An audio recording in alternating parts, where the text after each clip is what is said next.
ላይ እንዳለው ወደ ጣሪያ አንጋጥጬ ተመለከትኩ። አይኔ ከላይ ከሚሽከረከረው ቬንቲሌተር ጋር አብሮ ይጓዛል።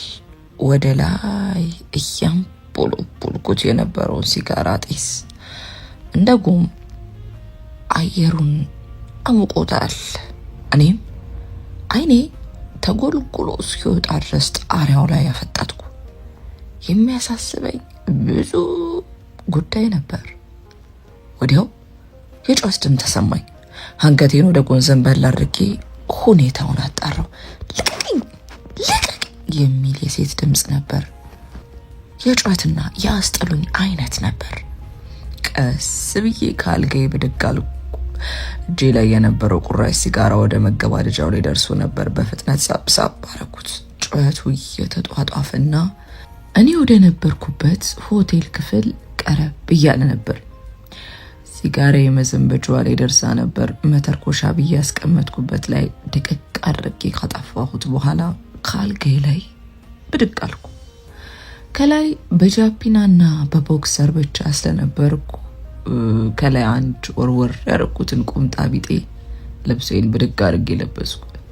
የሴቷ ያስጥሉኝ ጩኸት እንደቀጠለ ነው። እንደውም ይበልጥ ወደ እኔ ጋር ቀረብ ብሎ እኔን ለመቀስቀስ ሆን ተብሎ ይመስል ነበር። ለነገሮች ችኩል አይደለሁም።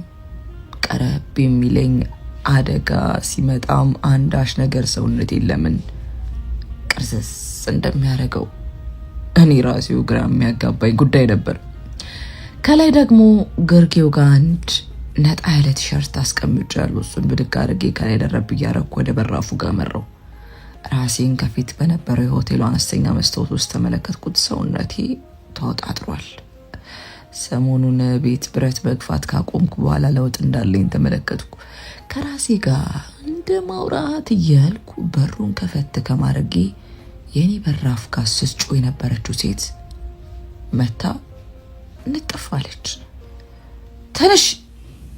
ከኋላ በስጋር ስሜት ንሮ ከፊቱ ያለችዋን ሴት እላያ ላይ ያለውን ልብሱነቱን አቶ የሸረሪት ድር እስኪመስል ድረስ ተቀዳዷል ልብሷ። ሌሎች ሩም ውስጥ የነበሩ ሰዎችም አንገታቸውን ብቅ ከማድረግ ውጪ ሌላ እንቅስቃሴ አላሳዩም ነበር። ከኋላም ከተል እያሉ የሚመጡ የበርገር ቤቱ ሰራተኞች በፍርሃት አይን ከመመልከት ውጪ ደም እየፈሰሳት ያለችውን በእንባ ታጥባ የእርዳታ ድምጿን እያሰማች ያለችውን ሴት ለመርዳት እየፈሩ ይመስል ነበር። በሩን ከፈት ከማድረጌ ብቅ እንዳልኩ እዛው በተደፋችበት አንጋጣ ከተመለከተችን በኋላ እግሬ ላይ ጥምጥም አለች። እባክህ እባክህ ነፍሴን ታደጋት አለች። ካፍንጫዋ የሚጎርፈው ደም እግሬ ላይ ሲንጠባጠብ ታወቀኝ። ነይ እኮ ነው የምልሽ፣ የታባሽ ልታመጪ ፈለግሽ አለ በስጋር አንደበቱ እየተንተባተበ። እጁን ጸጉሯ ላይ ያሳረፉ ጭምድድ አርጎ ይዟት እግሬ ላይ ተደፍታ የነበረችዋ ሴት በህመም ስሜት የተሰቃየች ከጭንቅላቷ ጋር አብራ ቀናለች። በሰላም ልቀቃት አልኩ። ማን እባክህ አንተ ደግሞ ውሽም ሆነ ለዛ ነው አንሶላ እንጋፈፍ ባልኳት ቁጥር እየሮጠች እዚህ ሆቴል ምታንደረድረኝ። መርዝሽን እየቀለብሽ ስተኛለሽ እሱ ጋር ለመሄድ ነው አለ። ከጭንቅላቷ የጨመደደውን ጸጉሯን እያንገላታ ስሜቴን ለመገደብ ምንም ያህል ፋታ አላገኘውም ነበር። እጁን ላላ አርጎ ይዞት የነበረው እጄ መወጣጠርና ደም ስሬ እላይ ላይ ሲገታተር መታየት ጀመረ። እህል እንኳን ሰላም ብሎት የማያውቀውን ስስ አጥንቱን ለመስበር ዝግጁ ነበርኩ። እዛች ጠባብ ኮሪደር ላይ ድምፁን አሰማ። ቀደም ብሎ ሲቀጠቅጣት የነበረችው ሴት ያሰባቸውን አይነት ድምፅ እንኳን አልነበረም ያሰማው። ውስጡ በሴት ልጅ ደካማ ጎን የሚደሰት እንጂ ለራሱ ስስ ነፍስ የያዘ ደካማ ነበር። ልቀቀኝ በህግ አምላክ እከስሃለሁ አለ። ጋን በሚሸተው አፉ ግዱን እየተንተባተበ ሊያስፈራራኝ ሞከረ። ትንሽ ምትና ቡጢ ባቀም ሰው ሊጎዳብኝ እንደሚችል በማመን ብዙ መለካው አልፈለኩ። ጠምዘስ አድርጌ ያስኩትን እጁን ገፋ አድርጌ ሚዛኑን ጥሎ መሬቱ ላይ ሰጥ ሲል ጊዜ ወደ ወደቀችዋ እንስት መለስ አልኩ። ፊቷ በቡጢ በደም ተሸፍኗል። አካሏ ይሄን ያክል ማየቱ የሚከብድ ሆኗል። ደህና ነሽ እህት? እጄን ዘርጋ አደረኩላት። አምስ እጄን ልትይዝና ልትነሳ ምስጋናውን ከተል አድርጋ ገና ቃላቷን ሳትጨርስ ከኋላዬ አንዳች ነገር ማጅራቴን ሲወዘውዘው ተሰማኝ። ጩኸት ቢጤ ድምፅ በድጋሚ ተሰማ። ገድገድ ባልልም ባለሁበት ቀጥ ብዬ ቀረው። ከጭንቅላቴ ደም ፈሰሰ። ዞር አልኩ። አጠገቡ ከየት እንዳመጣው እንኳን ባላየሁት ግድን ጭስ ነበር ጉልበተኛ ነኝ ባዩ ሰውዬ አናቴን ያለው። የዛኔ ታዲያ አንዳች ነገር ብልጭ አለብኝ። ራሴን መቆጣጠር ወይም ሊያስጥለኝ የሚሞክር ሰው ፈጽሞ ማላዳምጥ ሆንኩ። አንድ ቡጢ ሳሳርፍበት መሬቱ ላይ ተዘረረ። እላዩ ላይ ሰፍሬ እያፈራረኩ ቡጢን ፊቱ ላይ ማስፈሬን ቀጠልኩ። ካፍንጫውና ካፉ ደም ቡልቅ ማለት ጀመረ። ውጪ ላይ ቆም ብሎ የነበረ ሰው በድንጋጤ መጮ ጀመረ። ተው አለች። ቀደም ብሎ አስጥልኝ ስትል የነበረችው ሴት የተገላቢጦሽ አድነኝ እንዳላለች ደብዳቤና አሰቃይዋን እንድቶ ማማጸኗን ቀጠለች። ውስጤ የሚጮህ አንዳች ድምፅ አለ። ያንን ድምፅ በፍጹም ማቆም አልችልም። ንዴቴን የሚመልስም አንዳች ሰው የለም። ቡጢውን ደጋገምኩት። ቀደም ብሎ እጄ ላይ እንደወፍ ቀለል ብሎኝ የነበረው ሰው ይበልጥ ነፍስ ርቆት እዛው ባለበት ገጭ ሲልብኝ ታወቀኝ። አረ ድረሱልኝ! አረው ገደለው! ቀደም ብሎ በጣር ስትቃትት የነበረችው ሴት ድምጿ ከፍና የል ብሎ ጓደኛዋን እንዲያስጠሉላት ጩኸቷን አቀለጠች። እንዴት እንደሆነ ባላቅም ምቴ እንደቀጠለ ነበር። በቃ እኔ እንደዚህ ነኝ። ራሴን መቋቋም ሆነ ይሄ ከልጅነት ጀምሮ ልቀይረው ማልችለው ጸባይ ሆነ አበሌ ሆነ። አንዳንድ ሰው አይ የሆነ ጂኒ ማላዩ ላይ አለ፣ ጠበል አስፈላጊ ነው ጠበል እያለ በሽሙጥ መመልከቱ የተለበደ ነበር። ሆኖም እኔ ይህ ነኝ መሳይ ይህ ነው በቃ። እኔም ልመልሰውና ልቀይረው ማልችለው አብሬ ኖርኩት፣ ወደፊትም አብሬ መቀጠለው፣ አብሬው ለመሞት ፈቃደኛ የሆንኩበት ጸባይ ነበር። ሰውየውን መምታት ለማቆም የተገደድኩት ከግራና ከቀኝ ሁለት ፖሊሶች ጠፍ ንገው ሲይዙኝ ነበር። ያመራ ነው ወደ ፖሊስ ጣቢያ ነበር። ከፊቴ የተቀመጠው አዛዥ ንዴቱ ጣሪያ ነክቷል። ልክ በቦታው ላይ ኖሮ ነገሩ እንደተመለከተ ሰው ለመፍረድ ቅርብ ነበር። ብስጭት እንዳለ ንግግሩን ቀጠለ። ማነው ስም አትናገርም? ደም ለብሶ የሚያጉረጠርጠውን አይኔን እየተመለከተ ነው በንቀት የጠየቀኝ። ፍጥጥ እንዳልኩ ተመለከትኩት። ምንም አይነት ምላሽ አልነበረኝም። ደም ስሬ ተከታትሯል። ማን እንደሆንኩ ረሱኝ የሚል ነገር ውስጤን ብቅ እያደረገው ነበር። አንተን እኮ ነው። ማነህ? አትናገርም? በንቀት ብቻ አንዴ ሲያንባረቅብኝ በንዴት ከተቀመጥኩበት ምንጭቅ ብዬ ተነሳው። ወዲያው ከኋላ አንድ የማውቀው ድምፅ ከተፍ አለ። ዋና አዛዥ ኮስተር ያለው ያለቀይ ድምፅ ነበር። ከፊቴ ከደቂቃዎች በፊት ሲያንቧርቅ የነበረው አዛዥ ድንግጥ አለ። በቅጽበት ባለበት ሰላምታው ሰጠ። እንዴ እዚህ ምን ታደርጋለህ? ዋና ኢንስፔክተር አለ ደንገጥ ብሎ። አንድ የስራ ባልደረባዬን በቁጥጥር ስር እንደዋላችሁ ተሰምቼ ነው ስከንፍ የመጣሁት አለ። በሰፈሩ ስም ገናና የሆነ ሰው ነበር። በስራ የተከበረ፣ በማረጉ እንዲሁ ከፍ ያላለቄ ነበር። ማን ከወንጀለኛ ጋር ሆኜ እኮ ነው። አረፍ በል። በሳቅ ሸገል እያደረገ እኔን ወንጀለኛ ብሎ ስያሜ ሰጥቶ አለቃውን ሊያስተናግድ ተፍ ተፍ ማለቱን ቀጠለ። ማን ነው ወንጀለኛ? አንዲት ሴት ሲደርስባት የነበረውን አካላዊ ጥቃት ሊያስቆም የነበረ ኢንስፔክተርን ነው እንደዚህ ያልከው አለ። ቅንድቡን ቅንዳ ማድረግ እያለ ማሱ በተደናገጠ መንፈስ ወደ እኔ እየተመለከተ ጠይቀው። በሚገባ እሱ አለቃዬ ቆፍጠን ብሎ እኛ ጋር የመጡት እኮ አንድን ግለሰብ በማጥቃት ወንጀል ነበር አለ ደንገጥ ብሎ። አሁን ላይ ለአስቸኳይ ለአንድ ግዳጅ ሊወጣ ስለሆነ እባክህ ቶሎ ካቴናውን ታወልቅለታለህ አለ። ኮስተር ከማለቱን ንቅንቅ አለ። እሺ አለ እየተርበተበተ። እጄ ላይ የነበረውን ካቴና በፍጥነትና በችኮላ አወለቀው። ካቴናው እንዳወለቀው በፍርሃት በቀስታ ቀና ብሎ ተመለከተኝ። ፍርሃት የገባው ይመስላል። እቺ ስልጣን አልኩ በውስጤ። ስንቱን ታንበረክካለች፣ ስንቱን መሬት ታስማለች። ይቅርታ ስለተፈጠረው ነገር ባለማወቅ ነው አለ አንገቱን እንደደፋ። እጄን በቀስታ ትከሻው ላይ አሳረፉ። ከፊት ከነበሩት ተከታይ ሰራተኞች ፊት ማጎንበሱ ሳያሸማቅቀው ለገዛ እንጀራው ሲል አንገቱን ሰበር አድርጎ እንዳሽከር የምለውን ለመስማት ተዘጋጀ። አሲስታ መጡ። ጥያቄያችሁ ልክ ቢሆንም ማንም ሲቪል ተነስታችሁ በንቀት እንድታወሩና እንድታመናጭቁ መብቱ አልተሰጣችሁም። ኦኬ ብታውቀው ከሰዓታት በፊት ሬሳ ለማየትና የግድያ ስፍራ ለመመርመር የምትመጡት የዛችን ሴት ነበር። ሆኖም ሰውዬው የለመደ እንደሆነ ወደዚህ ፖሊሶቹ ሲያመጡኝ ሲያወሩ ሰማው።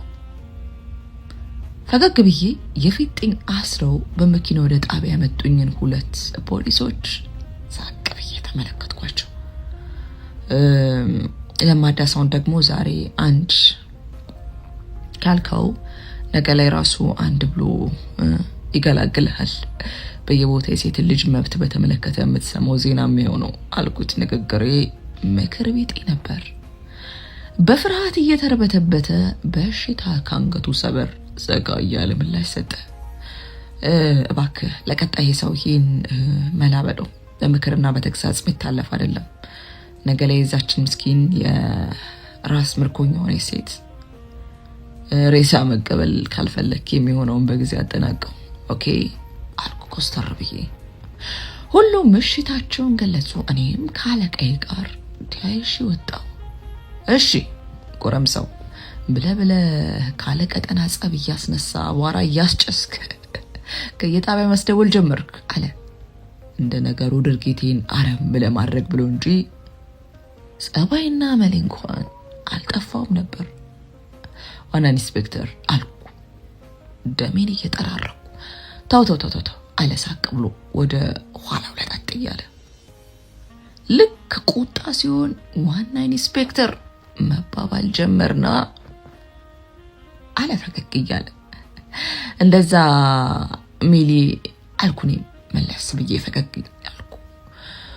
በልቶ ኮርማው እኔ መቼ ያጣው ሲጀመር ጸበደላላ ሰው ትልቅ ሪስክ ያለው ቦታ ላይ አስቀምጬ ዛሬ ሞተ ነገ ሞተ እያልኩ ነው የምጠባበቀው አለ በቀልድ እየሳቀ። ተያይዘን ወደ አንድ ምናዘወትርባት ቤት ቆራለን። እኔም አንድ ሁለት ማለቱን አልጠላሁትም ነበር። ሆኖም ግን ላይ የነበረውን የሰው ደም ማራገፍ ፈልጌ ስለነበር ላፍታ ወደ ቤርጎ ገባ ብዬ ተጣጣቢ እንደምመጣ ነገርኩት። በል ፓኮ ያልቃለች፣ አንድ ቅጠል ሲጋራ ነው የቀረኝ፣ እሱን እየማኩ ጠብቀሃለሁ፣ ከዘገየህም አዲዮስ ነው አለ በእጁ የስንብት ቃሉን እያሳየ። ያስችልሃል መቼም እዚህ ድረስ ተከትለኝ እንደዚህ የጋለው ስሜቴ ላይ ነዳጅ ለመጨመር ወደ መሽታችን ቤት እናምራ ማለት እቅድና አንድ ተንኮል የተደገፈ መሆን አለበት አልኩ ፈገግ ብዬ። ከሁኔታው ያሰበውን ነገር ስላወቅኩበት አቤት የኔ ቆቅ አለሱ እንደተደረሰበት ሲያክ ጊዜ ሳቅ ብሎ። ታዲያስ እንዲህ በዋዛ እንደማትለቀኝ እኔስ መች አጣሁት አልኩ። ቀደም ብሎ የነበረውን የንዴት ስሜት በሙሉ አራግፌያለሁ። ነገ አሊያም ከነገ ወዲያ ወደ ድሬዳዋ ታቀናለህ አለ ወደ ስራ ጉዳይ ሲገባ አንድ የሚያስደስተኝ የፊት ገጽታውን እያመላከተ። ከምንም ሳቅም ሆነ ጨዋታ የስራ ነገር ሲሆን በአንድ የስራውም ሆነ የመገኘት ልዩ ባህሪ ነበረው። እኔም ታዲያ መታጠቤን ትቼ ወሬው አጓግቶኝ ወደ እሱ ቀረብ አልኩ። ድሬዳዋ ምን አለ አልኩት። ጉዳዩን በቅርብ ስለያዘው አንድ ትልቅ የሚባል የወንጀል ምርመራ ጋር የተያያዘ ነበር። ምስክሯ ተገኝታለች አለ ፈገግ ብሎ። የምስራች አትለኝም ታዲያ? በአንዴ የደስታ ስሜቴ ሰማይ ነክቶ ሳቅ ብዬ ለሰላምታ እጄን እና ትከሻዬን ሰጠሁት። እሱም ሳቅ ብሎ ለሰላምታ ሞቅ ያለ ሰላምታውን ቸረኝ። ልጅቷን ግን በቶሎ ማሸሽ አለብን። ማንነቷን አላወቁትም፣ ሆኖም ሳያውቁብን ልንቀድማቸው ይገባል አለ ፈጠን እያለ። ማነች? የት ነች አሁን አልኩ እኔም ጉዳዩን ለማወቅ ይበልጥ ሰፍ ብዬ። እሱን በዝርዝር ማሳወቅ ይሆናል።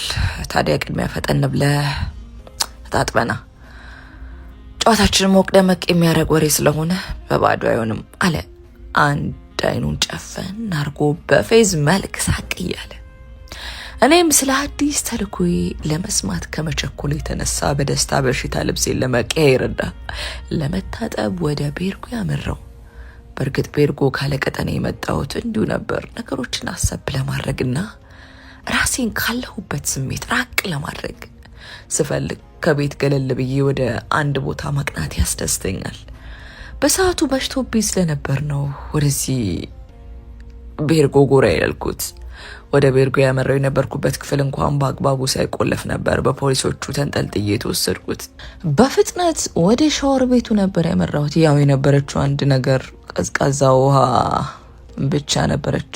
አንድ ገባ ብዬ እንደ በረዶ በሚቆረጥም ውሃ ለቅለቅ ብዬ በፍጥነት ወጣው። ፈጠን እያልኩም ከቤት ስወጣ ይዤ የወጣሁትን ልብስ ውስጥ አዲስ ቦክሰር ወጣ አርጌ እሱን አጠለኩ። ቅጠል አርጌ ጂንስ ሱሪን እየለበስኩ መስኮት ዳር ብቅ ብዬ ቆልቆል ተመለከትኩ። እጄ ልብሶቼን ወደ ቦርሳ ውስጥ መክተቱን አረሳም ነበር። ዋና ኢንስፔክተር ከመኪናው ጫፍ በጋቢና በኩል ደገፍ እንዳለ ሲጋራውን እያንቦለቦለ ተመለከትኩት። እቺ ሲጋራ ካለቀሽ ነፍሴን እንደሚወጣት በመገንዘብ ፈጠን ብዬ እቃዎችን ከተት እንዳደረግኩ አንዳች እልፍ የሚል ድምፅ ከጆሮዬ ጥልቅ አለብኝ። ድምፁን የሰማሁት ከቤርጎ ውጪ አስፋልቱ አካባቢ ነበርና ፈጠን ብዬ ወደ ታች ወደ ሚሊዮን ጋር ተመለከትኩ። ሚሊዮን ከአንድ ቀጠን ያለ ጨለማ የመሰለ ማለት ጥቁር ድፍን ያለ ልብስ ከለበሰ ሰው ጋር ሲታገል ተመለከትኩት። ግራ እንደ መጋባት ብዬ እይታዬን ጠበብ አድርጌ ተመለከትኩ። ትግሉ እንደቀጠለ ነበር። ሚሊዮንን ሊያጠቃ የመጣ ሰው መሆኑን ወዲያው ተገንዝቤ ለማጥቃት ወዲያው እርምጃ ወሰድኩ። መስኮቱን ባለ በሌለ ኃይሌ በርግጄው ሚሊዮንን ወደሚታገለው ሰውዬ አንድ ያለቀለት የሀበሻ ቢራ ጠርሙስ አነጣጥሬው ወረወርኩ። የሚታገለው ሰው እይታውን ወደ እኔ መለስ አደረገ። ልቀቀው ጉርነር ያለ ድምፄን አሰማው። ሰውየው ጭንብል ለብሷል። ከአይኑ ቅርጽ ውጪ የሚታይ አንዳች ነገር አልነበረም። እሱም የወረወርኩት ጠርሙስ እንደ አላርም ያቃጨለው ይመስል እኔን በገረፍታ ከተመለከተ በኋላ ወደፊት ፈረጠጠ። አይኔ እሱን ከተል እንዳለ ወዲያው እይታዬን ወደ ሚሊዮን መለስ አደረኩ። ሚሊዮን አንገቱ ስር በእጁ ጥብቅ አርጎ ይዞ ራሱን ለማዳን ሲንገዳገር ተመለከትኩት። ልቤ የተሰነጠቀ ያልጠበኩት ድንጋጤ ከጭንቅላት ጸጉሬ እስከ ግር ጥፍሬ ድረስ ነዘረኝ። ሚሊ በጩኸት ተጣራው። ምንም ሳላመነታ በፍጥነት እየተንደረደርኩ ወደ ውጭ አቀናው። ስደርስ ሚሊዮን በመኪና ትክክል ሸርተት ብሎ ወድቋል። አንገቱ ስር አነስ ያለች ሕክምና አሙላ የምትመስል ስለት አንገቱ ስር ተሰክታለች። ደሙ ለጉድ ይፈሳል። እሱም በእጁ አጥብቆ ይዞ የራሱን ነፍስ ለማዳን ይታገላል። ሚሊ ባክተው ተው አልኩ። ሰውነቴ ተብረከረከ። ቸኩል አልኩና እኔም እጄን ወደ አንገቱ ሰደድ አድርጌ ደገፍ አረኩት። ሚሊውን ለመናገር ዳዳ ሆኖ አንገቱ ተጨናንቆ ምላሱ ታንቆ ነበር። የግዱን መንተባተብ ጀመረ። እነሱ ናቸው መሳይ። ቃላቱን ለማውጣት ተንገተገተ። አታውራ፣ እሱ ይደርሳል። መጀመሪያ እርዳታ ልጥራ አልኩ። በሰዓቱ እኔን የሚያስጨንቀኝ የእሱ ሕይወት መትረፍ እንጂ ስለ ተራ የግድያ ወንጀል ተጠርጣሪ አልነበረም። ልጅቷን ለማግኘት እየሞከሩ ነው። ቀደማቸው መሳይ ከደረት ኪስ ውስጥ አንድ ወረቀት እየተንቀጠቀጠ በግድ አውጥቶ ሰጠኝ። በደም የተጨማለቀውን ወረቀት የግዴን እኔም በሚንቀጠቀጠው አንደኛው እጄ የተቀበልኩት። ልቤ በፍጥነት እየመታ ነበር። ማደርገው ነገር መላቅጡ ጠፋኝ። ሚሊ አሁን ሐኪም ቤት እንሄዳለን፣ እባክህ ተነስ። እኔም ኃይሌን እንደማሰባሰብ ብዬ ሸርተት ብሎ ከወደቀበት ላነሳው ታገልኩ። ሆኖም ሰውነቱ በድን እየሆነ መጥቷል። እሱም ለመነሳት ፈቃደኛ አልነበረም። እጄን መታገሉን እንዳቆም ያሳረገኝ። ልጆቼን አደራ። ካፉ ደም ቡልቅ አለ። በህይወት ዘመኔ ተፈጥሮ የማያውቀው ነገር ተፈጠረ። ውስጥ የሚሰማኝን ስሜት መቋቋም አልቻልኩም ነበር። ለቅሶ ወይስ እብደት? ምን እንደሆነ ምን እንደማረግ ግራ ገባኝ። ተንቀጠቀጥኩ። ሚሊዮን በአፉ ደም ይፈስ ጀመር። እጄ ትንሿ አኪል ዳማ ሆነች። እርዱ! እንባ የቀላቀለው ጩኸቴን ድምፄን ከፍ አድርጌ ያሰማው። ሆኖም አቤት የሚል አንዳች ሰው አልነበረም። ሚሊን መኪና ውስጥ እንደምንም አስገብቼ ወደ ሆስፒታል አቀናው። ነፍሴ ራቀው የሚል ሰውነት ከኋላ መኪና ውስጥ እንደተዘረገፈ እኔም በፍጥነት ማሽከርከር ቀጠልኩ። ሆስፒታል እንደደረስን ነርስና የማታ ተረኛ ዶክተሮቹ በፍጥነት እየገሰገሱ ቃሬዛቸውን እየገፉ ወደኛ ዘንድ መጡ። ለ3 እና ለ4 ሆነው ተሸክመው በቃሬዛው እየገፉ ወደ ድንገተኛ ክፍል ወሰዱት። እኔም ተከተልኩ። ቆም ከተባልኩበት ማለፍ ከማይቻልበት ድንበር ጋር ቆም ብዬ በርቀት ሁኔታውን ተመለከትኩ። ሆኖም ለዘላለም ጆሮዬ ላይ የሚያቃጭል የሚል ልብ ምቱ ያቆመ ሰው ሁኔታ በማሽኑ ላይ ማድመጡን ቀጠለ። ተረባረቡ። ሆኖም ግን ሊያድኑት አልቻሉም ነበር። ከደቂቃዎች በኋላ ዶክተሩ የሚሊዮን ልብ ምት ለማስነሳት ሲታገል ደክሞት በነበረው ድምፁ ያለከለከ የሞተበትን ሰዓት አሳወቀ። እብደቱ ቀጠለ። ራሴን ያገኘሁት የሚሊዮን መቃብር ላይ ነበር። ፍስስ እንዳልኩ ራሴን መቋቋም አቃተኝ። አይኔ እያየ ነው የነጠቁኝ። ላድነው እንኳን አልቻልኩም ነበር። ራሴን መውቀሱ ከቀብር መልስ ወደ ቤት ያቀነው ይወቀስኩ። የተቀበለችኝ እናቴ ነበረች። ወደ ቤት ከሄድኩ ወራቶች ተቆጥረዋል። እናቴ ስለ ሁኔታው አንስታ አስጠነቀቀችኝ። ስጋቷንም ነገረችኝ። ያው ከስሩ አንጻር ከአባቴ ጋር ጸበኛ ነን፣ ንግግር የለንም። ወደ ቤት የመጣሁት ዋና ምክንያት የሚያስፈልገኝን ነገር ለመውሰድ እንጂ በዚህ ሐዘንና የብስጭት ስሜት ላይ እሱን ለማየት የሚሆን ብርታቱ አልነበረኝም ነበር። ቀጣይ አንተ ነህ፣ አውቀኸዋል። ምከረው እምቢ ካለ መከራ ይምከረው ነው ነገሩ። ያለቃ ስንት አንተን ከዚህ ስራ እንድትወጣ ስመክረው ራሱ ድፍት ብሎ አረፈው፣ ያውም በሰው እጅ። መነጽሩ እንደማስተካከል እያለ በፌዝ መልክ የሞተን ሰው እያነሳ እየጣለ ወቀሰኝ። በእጅ የነበረውን ልብስ የያዘውን ቦርሳ እጀታ ጠበቅ አድርጌ ያዝኩት። ስሜቴ ሲታገለኝ ታወቀኝ። የምር ደም ስሬ ተገታተረ። ራሴን መቆጣጠር ተስኖኝ አባቴን ወስጄ ከግርግዳ ካለተምኩት።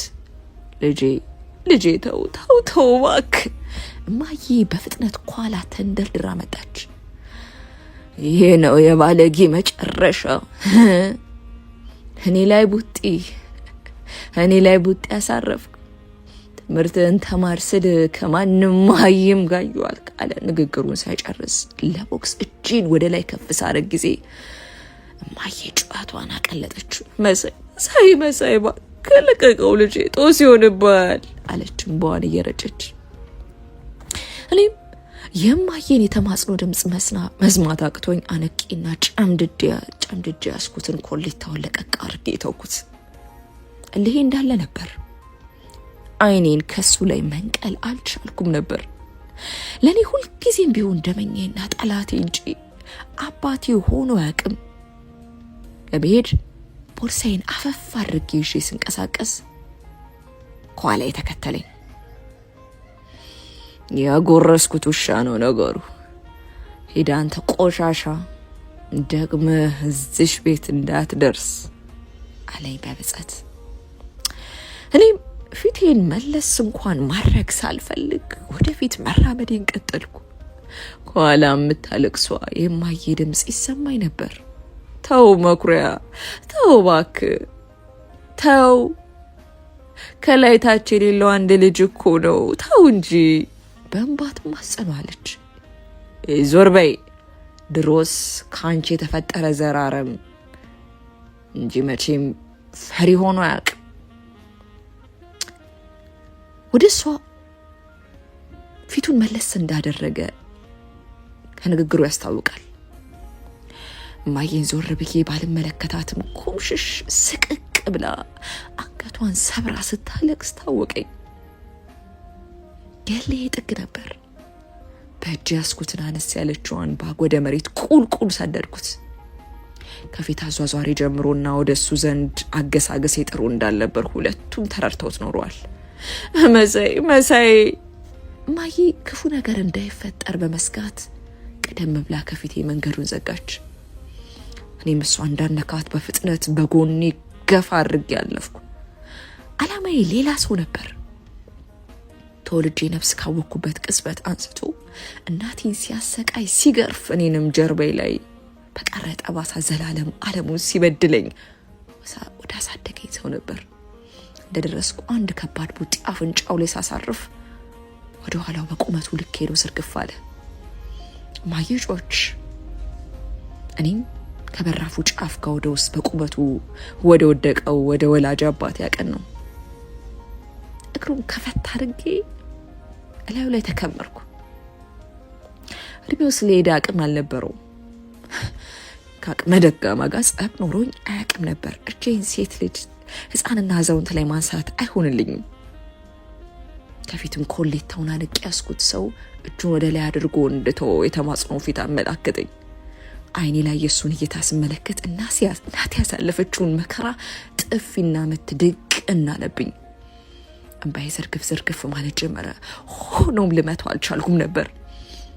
አየር ላይ የነበረውን ቡጥ የጨበጠውን እጄን ወደ መሬት ባለ በሌለ ኃይል ሰንዝሬ እየጮሁ መሬቱን በቡጥ ናርኩት። ምቱን የፈራው አባቴም አይኑን ጨፍኖ ስቅቅ ባለ መልኩ ጮኸ። ነገር ግን ምቴን እልሄን ያበረድኩት መሬቱ ላይ ነበር።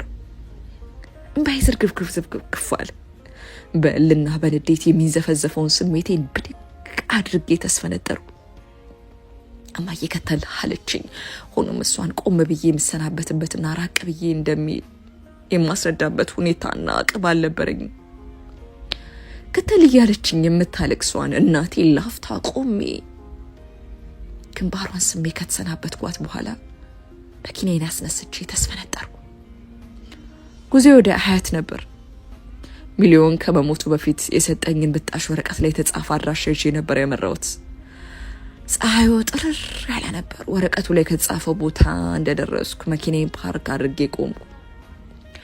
የተባልኩበት ህንጻ ላይ እንደደረስኩ በራፉን አንኳኳው። ምላሽ አልነበረም። ካፍታ በኋላ በራፉ በቀስታ ተከፈተ። በቀዳዳ የተመለከተች ልጅ በችኮላ በሩን ፊቴ ላይ ወርወር አድርጋ ልዘጋብኝ ስትል ጊዜ የእግሬን ጫፍ ከተት አድርጌ ክፍተት ፈጠርኩበት። ባለ በሌለ ኃይሏ መታገል ጀመረች። ግባችን ቀጠለ። ባለ በሌለ ኃይሌ ብርግድ ሳደርገው ወደ ኋላው ሄዳ ዝርፍጣለች። ወደ ኋላ ቅጥን ያለች እንደ አንድ ፍሬ ልጅ የምትመስል ቆንጆ ወጣት ነበረች። የአይኗ ቅርጽ ለየት ያለና ከለሩም ወደ ቡኒ የሚጠጋ የሚያምርና የሚስብ ነበር። አይኗ ላይ እይታዬ ቅድሚያ ያረፈው ትኩር ብላ በፍርሃት ስለተመለከተች ነበር። ወዲያው በፍጥነት ከወደቀችበት ተነስታ አጠገባ ያለውን የአበባ ጌጥ አንስታ ወደ እኔ ዘንድ አስወነጨፈች። እኔም ለጥቂት ልፍ ብዬ ሸወድኳት። ቀጠለች። የቤቱን ዕቃ በሙሉ ወደ እኔ ማስነብ ጀመረች። ተረጋጊ ለመናገር እንኳን አፍታ አልሰጠችኝ። እባክሽ ረዴት በድጋሚ ላስቆማት በሞክርም እግሬ አውጪኝ ከኔ ለማምለጥ የተቻላትን ማድረጓን ቀጠለች።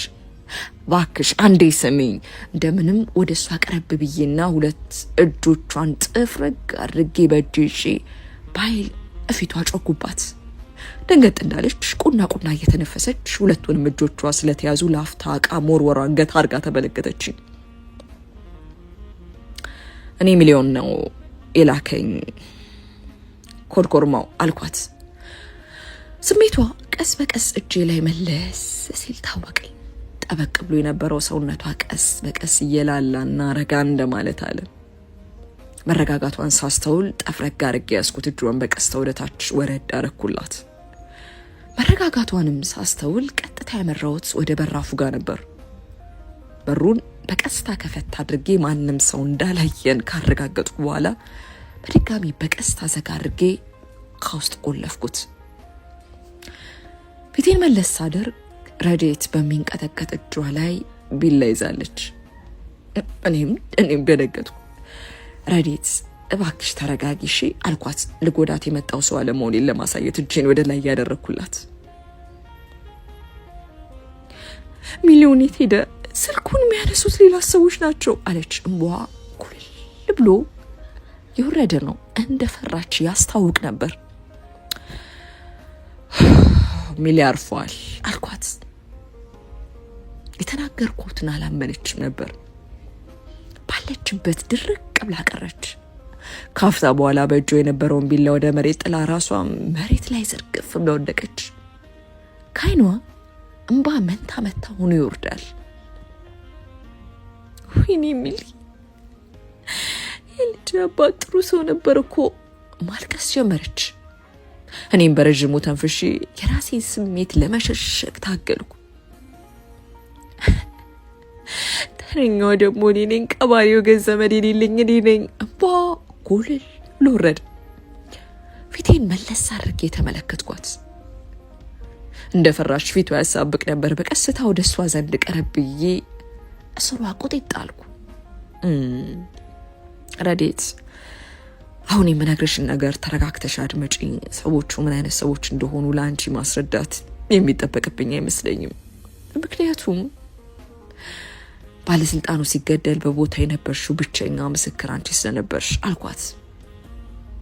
እሷም እንባዋን ጥርግ አርጋ ፊቷን መለስ አርጋ ተመለከተችኝ።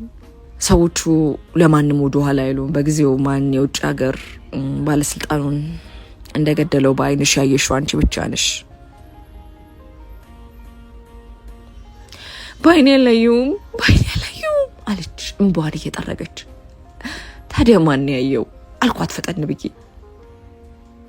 በሰዓቱ የነበረውን ቅጂ ተመልክቼ ነው። ሆኖም ሳስበው ቅጂው እኔ ጋር እንዳላውቀዋል አለች። እሷም የሚሊዮን መገደል የእሷን መዳረሻ ለማወቅ በጣም ቀላልና የተያዘ መሆኑን አላጣችሁም ነበር። ኦኬ ቅጂው የት ነው ያለው አሁን አልኳት። ዋናው አሳሳቢ ጉዳይ እሱ ነበር። ለሚሊዮን ነግሬዋለሁ። እንዳልከው ከሆነ ማወቅ ይኖርብሃል አለች። የመተማመኑ ጉዳይና ገና ያልጠራላት ነገር እንዳለ ያሳውቅ ነበር። ድሬዳዋ ሳላማነታ በፍጥነት መለስኩላት። ድሬዳዋ አንቺ ብቻ የምታውቂው አንድ ስፍራ ቀብረሽዋል። ያንን የሰማሁት አልኳት ፈጠን ብዬ። አስተያየቷ የድንጋጤም የመገረም የሚመስል ነበር። ላፍታ ዝም አለች። ከዚህ በኋላ ምን ማድረግ እንዳለብኝ አላቅም አለች እንባዋን እየዘረገፈች። ድንገት እንደማለት ብዬ ተመለከትኳት። ምንም የሚያሳስብሽ ነገር አይኖርም አልኳት። የሰው እንደሚወጣ ሚስጥር ይዘ የምትጓዘው አንተ አይደለህማ። ስለዚህ ቆጣ ብሎ እንደዛ ማለቱ ለአንተ ቀላል ነው አለች። አንዴ የፊት ገጽታዋ ልውጥ ይላል፣ አንዴ ታለቅሳለች። እሺ አሁን መሄድ ይኖርብናል፣ መንቀሳቀስ አለብን። ከአድራሻው ባሻገር ሚሊዮን አስቸኳይ ፓስፖርት ያወጣልሽና አምጥቼልሻለሁ አልኳት። ከወደቀችበት ፈጠን ብላ ተነሳች። የእውነትን ነው? ኮስታራ የነበረው ወይም ኮስታራ ለመሆን ስትሞክር የነበረችው ልጅ ልክ እንደ ህፃን ልጅ በእጅ ያለውን ደብተር ለመመልከት ስትጓጓ ተመለከትኩ። እንዴ ከዚህ ቀደም ወደ ድሬዳዋ እንዴት ማቅናት ቻልሽ ታዲያ ስል ፓስፖርቱን ወደ ኋላ ጊዜ እየጨመርኩ በተጠራጣሪ መልኩ እየተመለከትኩ ጠየቅኳት። እሷም ፊቷን መለስ አርጋ በሚመስል ሁኔታ ተመለከተች። ረስተኸው ከሆነ እንጂ መተዳደሪያዬ ገላይ ነው። በሴተኛ አዳሪ ደሞዝ መቼም ሀገር ለመዞር የሚያስችል አቅም እንደሌለ መገንዘብ የሚቻል ይመስለኛል አለች ኮስተር እንዳለች።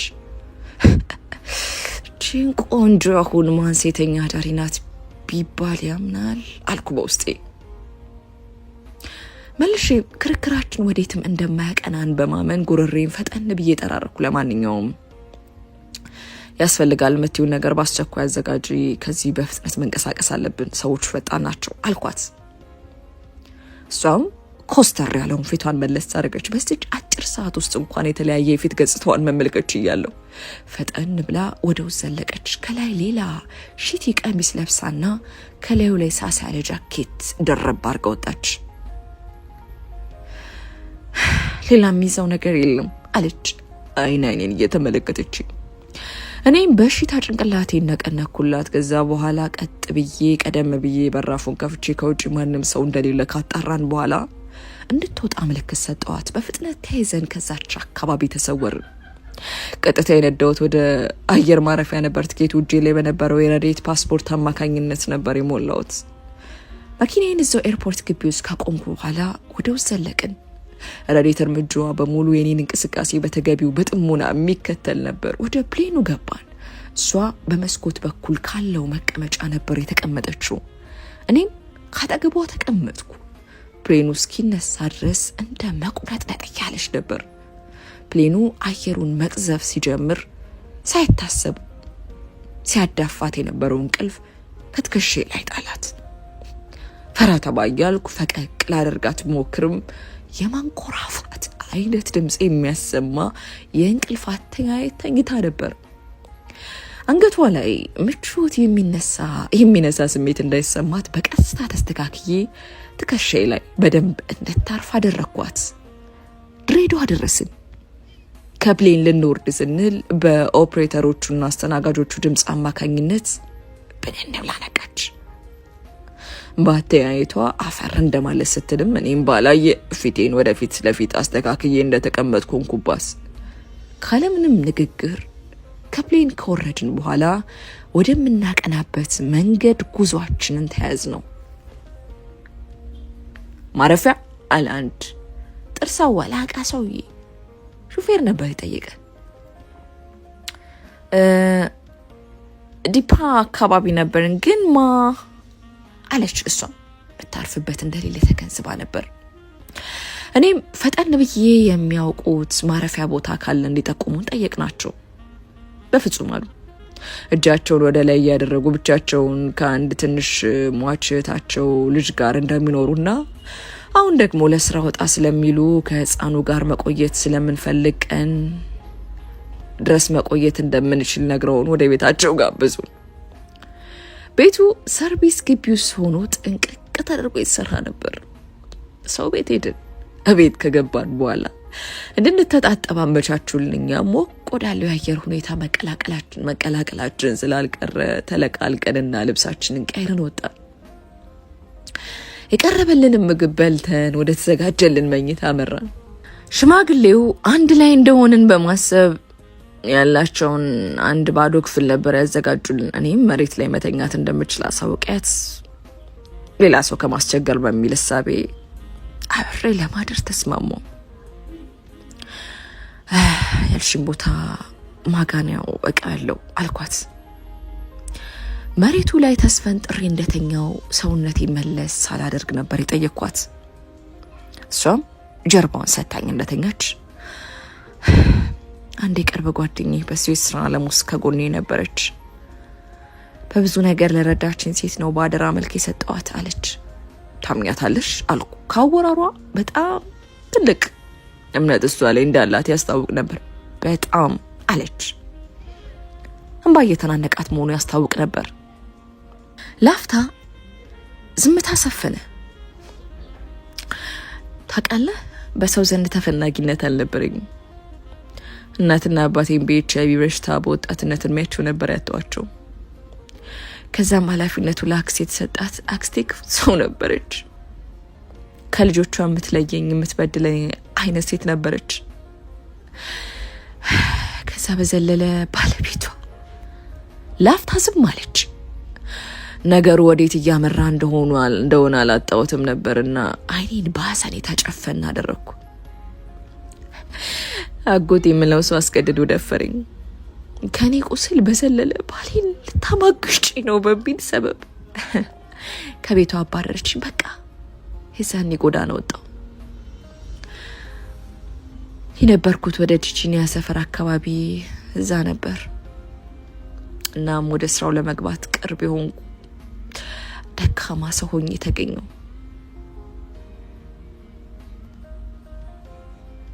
አዝናለሁ አልኳት ቀና ብዬ ተመልክቻት። አመሰግናለሁ ይሄ ገደቢስ እንጀራዬ ሳቃለች። የፌዝ በራሷ ህይወት እንደማዘን እያለች እንደሆነ ያስታውቃል። አንድ ቀን ከደንበኛ እጅ ላይ ጣለኝ። ደንበኛ ከበድ ያለ ሰው ነበር። ባለሀብት ከባለስልጣኖች ጋር የሚዝናና ሰው ነበር። አንድ ክላይንት ፎቶዬን አይቶት ከውጭ ሀገር ድረስ ሊመጣ እንደሆነ ሲነግሩኝ አንዱ ብሬን ይልጣል ያለ ዲያስፖራ ነው ስል እንደዛ ነበር ያሰብኩት። ሆኖም ለስብሰባ የመጣ ባለስልጣን ነበር። ከሱ ጋር የሚያስማማኝ ገንዘብ የትየሌሌ ነበር አለች። ይህ ወሬ ላደምጠው ስፈልግ የነበረ እንደመሆኑ መጠን ከመኝታዬ ብድግ ብዬና ተስተካክዬ ልሰማት ተዘጋጀው። እሷም ከፍ ብላ ቁጭ ካለች በኋላ አይ ላይን ገጥመን ወሬዋን ቀጠለች። እናም ባለስልጣኑ ከበድ ያለ ነበር። ድርጊቶቹ ማለት ለመናገር እንኳን የሚቀፍጭም ነበር። ራሳችን በድብቅ እየቀረጽን መጥፎ ተግባራትን እንድናደርግ አስገድዶኝ ነበር። የመጀመሪያ እሱን ያገኘሁት ቀን ታምሜ ስለነበር ዳግም ወደ እሱ ጋር እንደማልመለስ ቀደም ብሎ ያስታውቀኝ ሰው ለሱ ነገርኩት። ሆኖም ከሕክምና እንደተመለስኩ በግድ መሄድ እንዳለብኝና ሰውየው የከፈለው ገንዘብ አንድ ጊዜ ብቻ እንዳልነበር ሊገለኝ ሁሉ እንደሚችል ነበር ይገለጸልኝ። እኔም ያለኝን ኃይል አጠራቅሜ የግዴንም ባይን ወደ ፈጣሪ እየረጨ ወደዛ ቀን ነው አለች። እኔም በጥሞና መስማቴን ቀጠልኩ። ሁለተኛ ቀን ላይ ቀበዝበዝ ያለ ይመስል ነበር። ታዲያ ሰው ከኔ ጋር የነበረው ጉዳይ ከጨረሰ በኋላ መሄጃው እንደመድረሱ መጠን ከሀገር ቤት የእሱን አለመመለስ የሚሹና እዚሁ አዲስ አበባ ውስጥ ሊያስገድሉት እየታተሩ ያሉ ሰዎች እንዳሉ ሊነግረኝ ካሰበው አሁን ላይ በቁጥጥር ስር ያለው ባለሀብት በረከት ጋር ቀጠሮ ይዞ ነበር። ንግግራቸውን በስልክ ነበር የሰማሁት። ሆኖም በሰዓቱ ስማቸውም ሳይቀር ሲጠቅስለት ነበር። ባለሀብቱም እየመጣ መሆኑን የገለጸው የሚናገረውን ነገር በሙሉ የሚያሳይ መረጃ በእጁ እንዳለና ይዞለት እየመጣ ስለነበር ነው። ታዲያ በረከትን መምጣት የሚጠባበቀው ባለስልጣን እኔን ሳይሸኝ ወዲያው በራፉ ተንኳኳ። ወደ ውስጥ የዘለቁት ጭብል የለበሱ ታጣቂ የሚመስሉ ሰዎች ነበሩ አለች። ነገሩን ስታስታውስ አንዳች ነገር እያስፈራት መሆኑ ያስታውቅ ነበር። ከዛስ አንቺ እዛው ነበርሽ አልኩ። አሁንም ቢሆን ከነሳ ታጣቂዎች የማምለጧ ጉዳይ አጠራጣሪ ነገር ሆኖብኝ፣ አዎ የኔን መኖር የሚያቀንሰው አልነበር። ምክንያቱም ባለስልጣኑ ባለሀብቱ በረከት የመጣበት መስሎት እኔን በሰዓቱ ደብቆ ስለነበር ነው። ሆኖም በጊዜው የተረሳው ነገር ድብቆ ካሜራው ነበር። ታዲያ ፍርሃት ነገር ሆኖብኝ ባለቀ ሰዓት ስር በተበት ነበር። ድምፅ ሳሰማ ሰው መኖር ነው የደረሱበት። ግን እንደምንም ማምለጥ ቻልኩ። መንገድ ላይ ከነበሩ ሴተኛ አዳሪዎች ጋር ተመሳስዬ ራሴን ከአውሬዎች መንጋጋ አተረፍኩ። ታዲያ ወደ ቤት ከተመለስኩ በኋላ ሲመስለኝ ያለውን ነገር አቀነባብረው ነበር አቶ በረከትን ለማሳሰር የጣሩት አለች። ፊታቸውን ማየት አልቻልሽም ነበር አልኳት። እኔም በጥሞና ካደመጥኳት በኋላ በቦታ የመጣ ሰው ነበር። እኔ የሚያየሁት ከካሜራው ላይ ነበር። አይ ቲንክ የግድያ መሪ ይመስላል። ሆኖም ግን አይቼው ማቀው ሰው አይደለም። በካሜራ ውስጥ ግን ሙብሳ ሰላም ብሎሃል እያለ ሟች ባለስልጣን ላይ ሲሳለቅበት ነበር አለች የሰማችውን ነገር እያስታወሰች። እኔም አይኔን ጨፈን አድርጌ ነገሩን በምናቤ ለመሳል ሞከርኩ። ስለዚህ የሆነ ሰው አለ ማለት ነው አልኩ ለራሴ። ባለስልጣኑ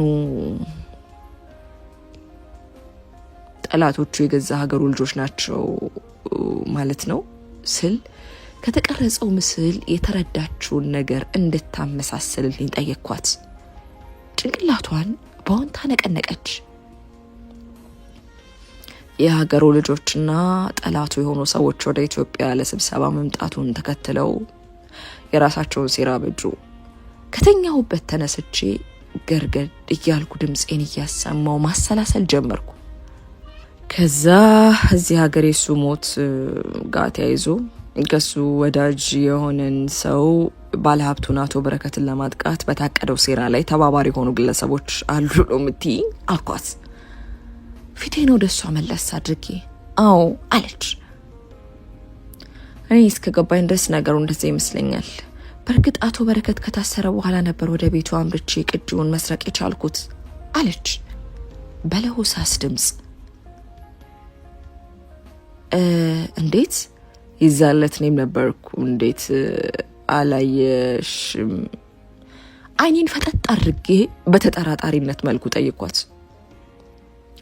ስውሩ ካሜራት እንዳለምናቀው እኔና ባለስልጣኑ ብቻ ነበርን።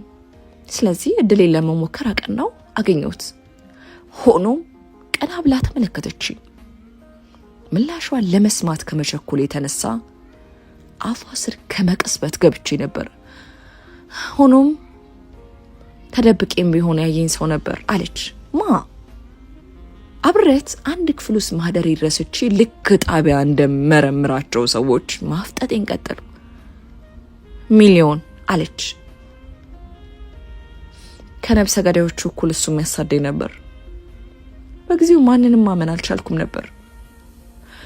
ቅጁ አብረን ከሆነ ችግር እንደማያመጣ ማሰብ ለማምናት ጓደኛዬ ቲጂ እሷ ይዛው እንድጠፋ ሰጠዋት አለች።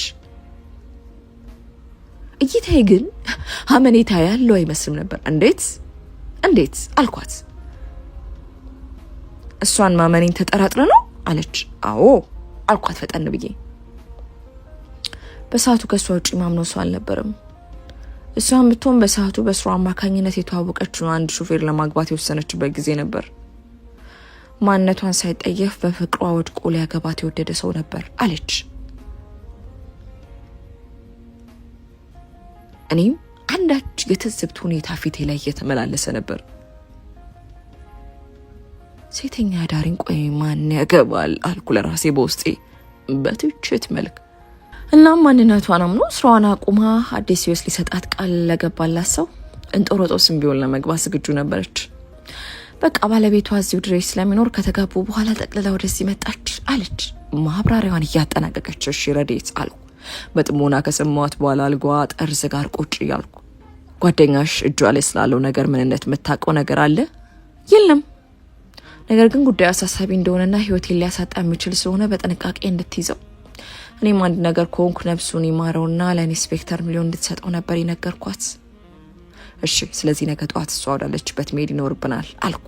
ወሬውን መለስ ለማድረግ ፈልጌ ነበር። የሚሊ ስም ሲጠራ እንዲሁ ደርሶ እንባ ይለኛል። በጠዋት ተነስተን ቤታቸው ካሳረፉን ቤት ቁርሳችንን ከበላላን በኋላ ምስጋናችን አቅርበን ወደ ረዴት ጓደኛ ሰፈር አቀናን። መረጃው ጄን ካስገባው በኋላ በአስቸኳይ ለመሄድ ትኬት ቆርጬ ነበር። ስንደርስ ከጓደኛዋ ቤት ቡና እየተፈላ ነበር የጠበቁን። ረዴት ቤት ስላለች ተደስታና አቅፋ ስማት ለአፍታ ማውራታቸውን ቀጠሉ። ቀለል ያለች ልጅ ትመስል ነበር። እቃውን ልወስድ ስትል ጠይቀቻት። ከረዴት ጋር በፍላሽ የነበረውን ቅድ ይዘን ወደ ድሬዳዋ አየር ማረፊያ ቀናን። ጊዜ አልወሰድንም። በጊዜው እጃችን ላይ ምንም አይነት ቅጂውን ማጫወቻ ነገር ባለመያዛችን አማካኝነት የወንጀለኛውን ማንነት የማየት እድሉን አላገኘንም ነበር። ሁለታችንም ንቅት እንዳልን አዲስ አበባ ቦሌ አየር ማረፊያ ደረስን። ነገሩን አፈጣጠን ነው። በፍጥነት ያቆምኩት መኪናን እያሽከረከርኩ ወደ ጣቢያ መራው። ከሚሊዮን ሞት ጋር ተያይዞ ማቅረብ የነበረብኝ የበላይ አካል ወደ ሆነው ወደ ዋናው ኢንስፔክተር ኢሳያስ ቢሮ ነበር ያመራሁት። መልካም እድል እጄን ያስ እንዳደረገ መልካም ምኞቱን ገለጸልኝ። አመሰግናለሁ። ማብቂያው ደርሷል። ያንቺም ሩጫ የኔም ልፋት የሚሊው እንባ ቃጣይ ንግግሬን ገታ አድርጌ ጉሮሬን ጠራረኩ። የሁሉም ነገር ማብቂያ ነው ታዲያ አልኳት። እሷም ምለውን ለመስማት አይኔን ተመለከተችኝ። ስለዚህ ማታ ራስ በጋብዘሽስ አስቢበት አልኩ። ፈገግታዬ ራሴ ላይ ይስተዋላል። ማላቀው አይነት ነበር። ወደ እሷ ዘንድ ቀረበ ብዬ ጉንጯን በስሱ ዛምኳት። አፈርና ሽኩርምም እንዳለች እኔም ወደ አለቃዬ ቢሮ ገሰገስኩ። አሁን ወጣ ፈልገው ነበር አለኝ አንድ የሱ ታዛዥ መርማሪ። አዎ መረጃዎቻችን ገብቷል፣ እባክህ ምስክሯን አቆሚያታለሁ እንድትገባ ንገራት አልኩ። ባልደረባችን በእሽታና በቅንነት ምላሹን ሰጥቶ በፍጥነት ወደ ውጭ አመራ። አለቃው እስኪመጣ ድረስ ሆኖ እጄ ላይ ያለውን ፍላሽ አለመመልከት ክብድ ብሎ ነበር። ኋላዬ ማንም ሰው እንዳልመጣ አጣርቼ የአለቃችን ላፕቶፕ ላይ ፍላሹን እየተቻኮልኩ ሰካሁት።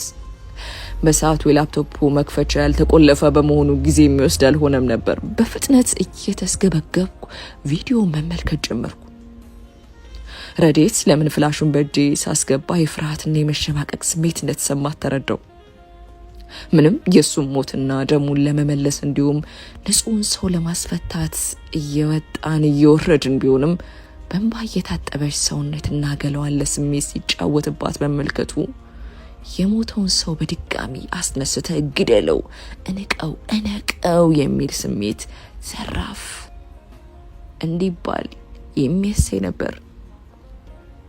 ጥርሴን ነክሼ ራሴን እንደመቆጣጠር እያልኩ ቪዲዮውን መመልከት ቀጠልኩ። ከሞላ ጎደል ረዴት የነገረች ነገር በሙሉ እዛው ስክሪኑ ላይ በሂደት ተመለከትኩት። ታዲያ ቀጥ ያየሁትን ነገር ማመን አቅቶኝ ግድያውን ውጪ ካሉት ጋር በመሆን በትብብር ይሰራ የነበረው ሰው እዚሁ አፍንጫዬ ስር የነበረው አለቃችን ኢሳያስ መሆኑ ነበር። አይኔ ፈጦ የሚያየውን ነገር ማመን ተሳነው። አቅል የሚያሰት ያክል ሆኖ ተሰማኝ። ሚሊ አልኩ። ሚሊን ያስገደለው እሱ መሆኑን ማሰብ አቃተኝ። ለቅሱ ላይ አብሮኝ የቆመ ባልደረባውን በማጣቱ ምክንያት የተንሰቀሰቀው ሰው ነብሰ በላ መሆኑን ስገነዘብ መሆኑ አሳጣኝ። ተንደርድሬ ከቢሮ ፍላሹን ነቅዬ ወጣው። ወዲያው ከሴቶች መጸዳጃ ውስጥ ኃይለኛ የጩኸት ድምጽ መስማት ጀመረ። በራፍ የነበሩትን ሰዎች መነቃቅሬ ወደ ውስጥ አለፍ እንዳልኩ መጀመሪያ ላይ ያየሁት የሚያምር የእግር ጣት እንዲሁም የሺቲ ጫፍ ተመለከትኩ። ረዴት በጩኸት ተጣርቼ ወደ ውስጥ ዘለኩ። ረዴት ከዓይኗ እንባ እየፈሰሰ ነው። እጇን አንገቷ ስር አድርጋ ከራሷ ከሚስረቀረቅ ድምጽና ደም ጋር እየታገለች ነው። ሚሊዮንን እንደወጋው አንገቷ ስር ወቅቷታል። እንባዬ አይኔ ላይ ግጥም አለ። ረዴት ምንም አትሆኝም እሺ። በፍጥነት እጄን አንገቷ ስር ደቀንኩት። ሚሊንም እንዳጣሁት እሷንም እንደማላጣት ደመደምኩ። ምን ቆማችሁ ታዩኛላችሁ? አምቡላንስ ጥሩ። አሁን ባረኩባቸው። ምንድነው? ያልጠበቅኩት ሰው ከተፋለ ኢሳያስ ነበር። የተደናገጠ በሚመስል ስሜት ማስመሰሉን ጀመረ። የረዴት እንባ የሚያፈሰው አይኗ ወደሱ አቅጣጫ ክብልል አለ። ሲቃ በያዛት ድምጿ ለመናገር ጣረች። ሆኖም አቅም እያጣች ነበር። አንገቷ እንደደገፍኳት ወደ ጆሮ ይጠጋልኩ። አይዞሽ የኔ ቆንጆ ምንም አትሆኝም ስል ቃሌን ሰጧት። አምቡላንስ መጥቶ ረዴትን ወደ ውስጥ አስገባናት። ሆስፒታል አምርቼ ደህንነቷን እስከማውቅ ድረስ እንደ ድሮ እንደ ቅጽል ስሜ ባጉል ተነሳሽነት ኮርማውን ሆኜ ነገሩን ማበላሸት አልፈለኩም። እናም ዋጥ አድርጌ እሷን ደህንነት ከሷ ውጪ ሆኜ ተጠባበቅኩ። ከአንድ ሰዓት ሰርጀሪ በኋላ ሐኪም ወደ ውጪ ብቅ አለ። መርዶ እንዳያረዳኝ ፈጣሪን እየተማጸንኩ ወደ እሱ ዘንድ ቀረባሉ። በችኮላ የተደረገ ድርጊት እንደመሆኑ መጠን ወደ ውስጥ ዘልቆ የመግባት እድሉን አላገኙም። እንዲሁም ብዙ የሚባል ጉዳት ነርቭና ደም ስሮቿን ያልቆረጠው በመሆኑ ቢዮት ሊያተርፏት እንደቻሉ ጥሩ ዜና ያበሰረኝ ቢሆንም ጽኑ ክትትል ክፍል ግን መቆየት እንዳለባት ነገረኝ። እኔም ለሐኪሙ ምስጋናዬን አድርሼ ወደ ጣቢያ ተመነጨኩ። ጣቢያ ስደርስ ነገሮች ከመባባሳቸው በፊት ሽሽት ላይ የነበረው ኢሳያስ ጋር በር ላይ ተገጣጠምን። እይታው ጥርጣሬም ጭምር ነበር። ሆኖም የውሸት ማንነቱን ለበስ አድርጎ የረዴትን ደህንነት ለመጠየቅ ወደ እኔ ዘንድ ቀረብ አለ። በሰዓቱ ካጠገቤ ቀደም ብዬ ደወልኩላቸው አቃቤ ሕጉና የአቶ በረከት ጠበቃ በቦታው ተገኝተው ነበር። በዛ ሰዓት እኔ ላይ ለሚደርስብኝ መዘዝ ሁሉ ዝግጁ ሆኜ ነበር። ራሱን ገዝቶ የነበረው ኮርማው ብድግ ሲል ታወቀኝ። ትከሻዬ እንዳወጣጠርኩት ተምዘግዝጌ ሄጄ በቡጢ ነረትኩት። ሚዛኑን ስቶ ባለ በሌለ ኃይሉ መሬት ላይ ተዘረገፈ። ፖሊሶች ገላጋይነታቸውን ሳያጧጡፉ በፊት ጨበጥ ያደረኩትን ቡጢ ወደ ሰማይ አንሰራራው። ይህ አብሮ ለዘመናት ለሰራው ለሚሊ ነው። አንዴ መሬት የሚያናጋ ቡጢን ሳሳርፍበት ካፍንጫው ደም ቡልቅ አለ። ይህ ደግሞ ምንም ለማታውቀው ለምስኪኗ ሳትራራ አንገቷን ለበጠስከው ለረዴት ነው ስል ደገምኩት። ፖሊሶች እንደለመድኩት የፊጥኝ ይዘውኝና ተው መሳይ እያሉ እያረጋጉ ከላዩ ላይ እንድነሳ አረጉኝ። አንተ ከሳሃለው ቱ ባለበት እየተንደፋደፈ አፍ ውስጥ ያሸውን ደም እንትፍ አለ። ዋና አዛዥ ኢሳያስ በሁለት ሰው የግድያ ወንጀል እንዲሁም አንድ ሰው ላይ ባደረከው የግድያ ሙከራ በቁጥጥር ስር ውለሃል ሲል ቀደም ብለን መረጃ ያካፈልነው ባልደረባዬ መርማሪ ካቴናውን እጁ ላይ ያጠለቀበት ተፈጸመ።